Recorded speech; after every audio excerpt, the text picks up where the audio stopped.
Hey friends, welcome back. We're in cycle 3, week 1, CC.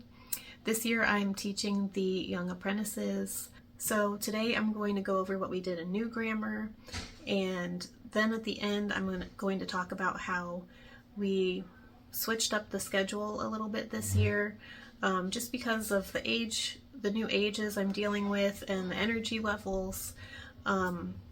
I've added something to our schedule just to kind of like reset the class in the middle. So I'll address that at the end. So for new grammar, we started off with geography. I had all the maps already laid out with dry erase markers and erasers for the kids. So first we located the spots on the map. The only fun thing I gave the kids to remember was Augusta, Maine. You can remember it's like a gust of wind comes and hits that tippy top of the country there. So a gust of wind for Augusta, Maine. So after we located the spots, we pointed to it and we said it 3 times. So Maine, Augusta, Maine, Augusta, Maine, Augusta. Then we went back and drew in each of the states. So for Maine, we did a heart. For New Hampshire, we did dots. For Massachusetts, we did a squiggly line. For Rhode Island, we said that one in a teeny tiny voice, Rhode Island, Providence, because it's so small. And it was so small, we just colored it in. And then for Connecticut, we did stripes. So that was all like show me these states. And now tell me, I would say, okay, which state and capital has the heart on it? And they would say, Maine, Augusta has the heart. And once they located it, I would say, okay, now erase the heart. And we did that all the way down for the rest of the states. After that, I introduced the song. So we're actually using a song that's not the one that CC provides. This is a song that one of the tutors in our community suggested for when the kids are older and they're drawing the map from memory. This one starts with the state name instead of the capital name. So it starts with Maine and then Augusta. I will link that in the description. I went ahead and posted it to CC Connected so that you guys can have access to it. I'll just give you a little hint of what it sounds like. Maine, Augusta, New Hampshire, Concord, Massachusetts, Boston, Rhode Island, Providence, Connecticut, Hartford. After that, we did Latin. For Latin, I said the words and had the kids repeat after me to make sure we got the pronunciation correct.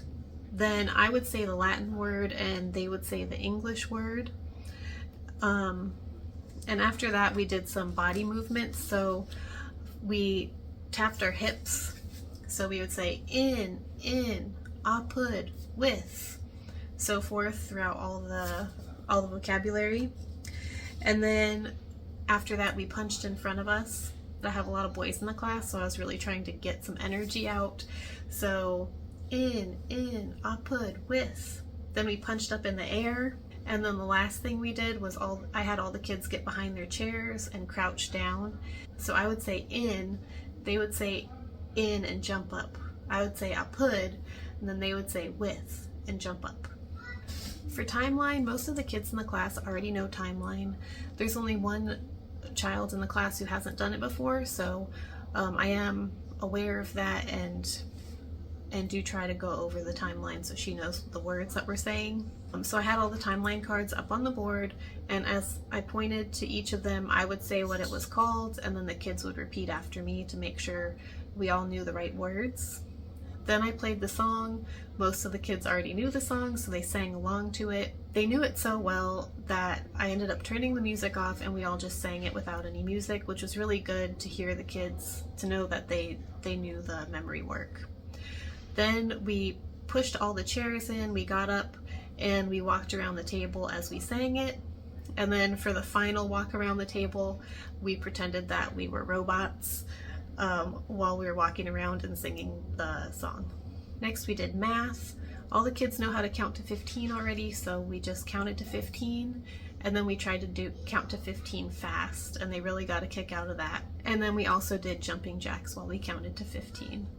Then for the twos, I went through the numbers and had the kids repeat after me just to make sure we were all on the same page. Not every kid at this level can look at those higher numbers and say what it is easily. So that's why I had them repeat after me at first. Then we listened to the song a few times. We walked around the table as we sang the song. I put the music really quiet so that I could hear that the kids were saying the numbers. So then we sat back down at the table and each child took a turn saying a different number. So the first kid said 2, the next kid said 4, 6, 8, and so forth.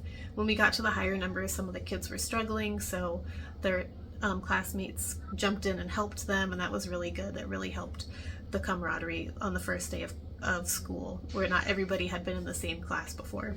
Okay, so for English, first I said the sentence and had the children repeat after me, so we made sure we knew what the words were.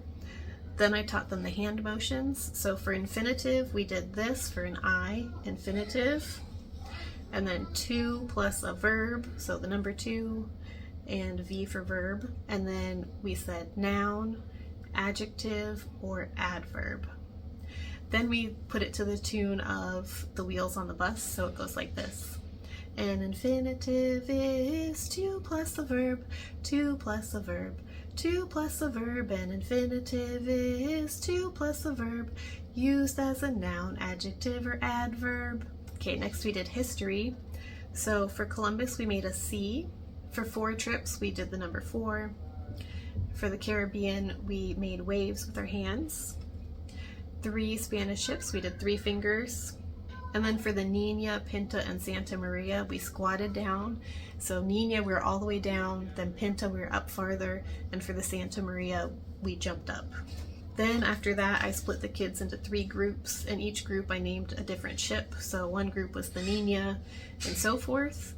And so we did the normal hand motions, but then when we came to the part of having the ships named, if it was the Nina group, I had them put their hands up like a sail.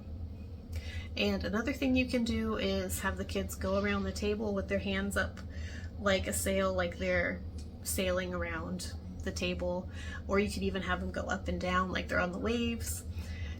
I'm always looking for ways to get extra energy out, so that's just throwing that idea out there for you.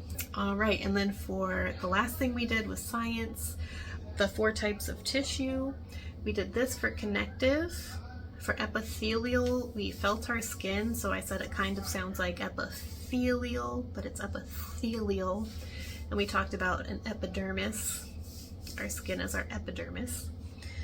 Then for muscles, we all showed our muscles, and those 2nd and 3rd graders loved that. That was so fun. And then for nerve, we poked our necks. So something that was really helpful in the class this year, I have little name cards that I'm placing on the different seats around the table, and I'm going to switch it up each week so that nobody gets too comfortable with each other, and if certain people have a hard time being next to other people, I can like switch them around.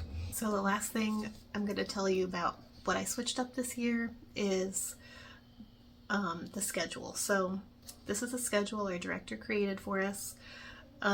During presentation, we're doing snack. Last year, during timeline, we used to do snack during new grammar when I had the younger kids. But now that the kids are a bit older, they can wait till presentation to eat their snack. Then after presentation, we do review, but at the end of review, I added in a little prayer time. So what that looks like is I turn off the lights, I have the kids put their head down on the table, and I will read a short little snippet from the Bible. So you can read something like a psalm, or I read just like one verse from Nahum. And then I say a tiny little prayer and like a short little prayer, and I tell the kids that they can pray silently or just sit and think about God. And we do that for about like 2 minutes, not very long.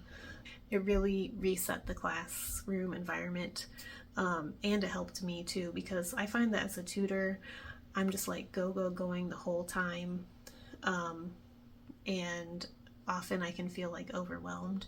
So it's nice to just have a moment of quiet, recentering, remembering why we're there, and connecting back with God. So I know the whole day is about God, but a lot of times I can get like, I don't know, distracted by all the things going on in the class. So anyway, I hope that helps you guys. Let me know if you try that out or if you do something similar in your class.